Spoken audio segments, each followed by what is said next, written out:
આમ આદમી પાર્ટી દ્વારા સમગ્ર ગુજરાતમાં ચાલી રહેલા ગુજરાત જોડો જનસભા અભિયાન અંતર્ગત આજે ડભોઈ તાલુકાના પણસોલી ગામે વિશાળ જનસભાનું આયોજન કરવામાં આવ્યું હતું। જનસભાને સંબોધતા ધારાસભ્ય ચેતરભાઈ વસાવાએ જણાવ્યું કે છેલ્લા 30 વર્ષથી ભાજપની સરકાર હોવા છતાં ડભોઈ મત વિસ્તારમાં રસ્તા, પાણી, રોજગાર અને આવાસ જેવી મૂળભૂત સુવિધાઓનો ગંભીર અભાવ। નગરપાલિકા હોય છે કે વિધાનસભા વિસ્તાર, અહીં માત્ર ભાજપના કોન્ટ્રાક્ટરો અને ચૂંટાયેલા પ્રતિનિધિઓ પોતાનો ફાયદો કર્યો છે, જનતાની કોઈ ચિંતા રાખી નથી। આવો વધુમાં સાંભળીએ ધારાસભ્ય ચેતરભાઈ વસાવા શું કહે છે।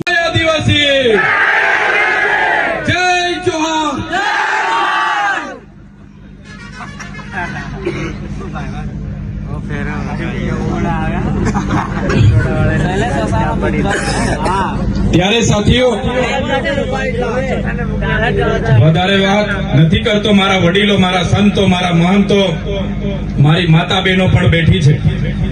જ્યારે પણ સરકારની નીતિઓ સામે હું સવાલ ઉઠાવું, એ ચાહે ભ્રષ્ટાચાર હોય, એમની નકલી કચેરીઓ હોય, એમના નકલી અધિકારીઓ હોય, એમની પોલીસ હોય, એમના કલેક્ટર હોય, એમના નેતાઓ હોય, ત્યારે આ ભાજપની સરકારને ગમતું નથી। આ ભાજપની સરકારે મારા જેવા સીધા સાદા માણસ પર 1 નહીં, 2 નહીં, 3 નહીં, 19 એફઆઈઆરો કરી છે। હું તો સામાન્ય પરિવારમાંથી આવું છું। વિસ્તરણ અધિકારી, ખેતીવાડી અધિકારી હતો।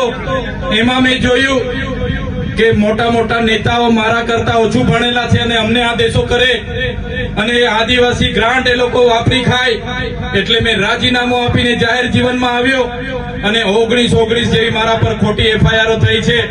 મને 7 વાર જેલમાં લઈ જવામાં આવ્યો છે। હમણાં સાથીઓ, હું તો કોર્પોરેટરોના નામ પણ તમને જણાવી શકું છું, કોણ કોણ 2 નંબરના ધંધા કરે છે। તાલુકા જિલ્લા પંચાયતના સભ્યના નામ પણ જાહેર કરી શકું છું, કોણ કોણ ધંધા કરે છે। એ પીઆઈ પીએસઆઈ ના નામ પણ જાહેર કરી શકું છું, કોણ કોણ હપ્તા લેવા જાય છે। આવનારો કાર્યક્રમ હશે, આજે તો ખાલી ટ્રેલર છે, આવનારા દિવસોમાં આવીશ, બધાના નામો જાહેર કરીને જઈશ। ત્યારે આ આદિવાસી સમાજ, આ દલિત વંચિત સમાજ, આ માઇનોરિટી સમાજે આ દેશને ઘડવાનું કામ કર્યું છે। દેશની આઝાદીમાં અમારો રાજપૂતાના સમાજ, આ બધા લોકોએ દેશની આઝાદીમાં પોતાનું યોગદાન આપ્યું, બલિદાનો આપ્યા, શહીદીઓ ઓરી અને આ દેશને આઝાદ કર્યો। ગોરા અંગ્રેજો ત્યારે ઓળખાઈ જતા હતા, એ લોકોને ભગાડી દીધા। આજે કાળા અંગ્રેજો ગુલામી તરફ આ દેશને લઈ જઈ રહ્યા છે। આ દેશમાં લોકશાહી આવી, લોકશાહીના ઢબે આજે ચાલતું નથી। આજે અમલદારશાહી ચાલે છે, આજે નોકરશાહી ચાલે છે। ત્યારે અમે જનતાને કહેવા માંગીએ છીએ, આમ આદમી પાર્ટીની ઈમાનદાર રાજનીતિમાં તમે આવી જાઓ। આવનારા દિવસોમાં એ ભ્રષ્ટાચારી શાસનને આપણે ઉખેડીને ફેંકી દેવાનું છે। સાથીઓ, તમને ખબર છે મનરેગાની યોજના એક કાયદો બન્યો।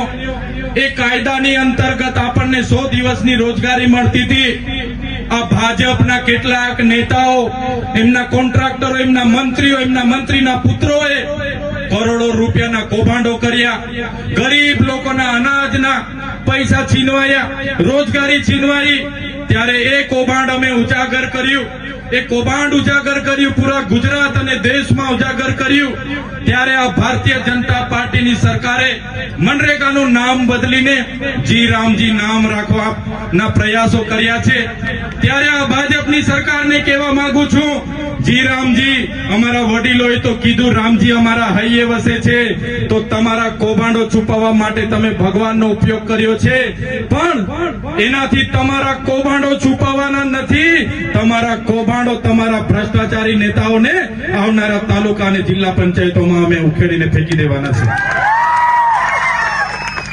તમે સાથીઓ જોયું હશે, ગામડે ગામડે નલ સે જલના નામે અહીંના ધારાસભ્યના માણસો, સાંસદના માણસોએ ગામડે ગામડે પાઇપો નાખી દીધી, નળ નાખી દીધા, અને એક પણ ગામમાં નળમાંથી પાણી નથી આવતું। અને આજે નળ અને બધા શોભાના ગાંઠે આપણે કૌભાંડો કર્યા।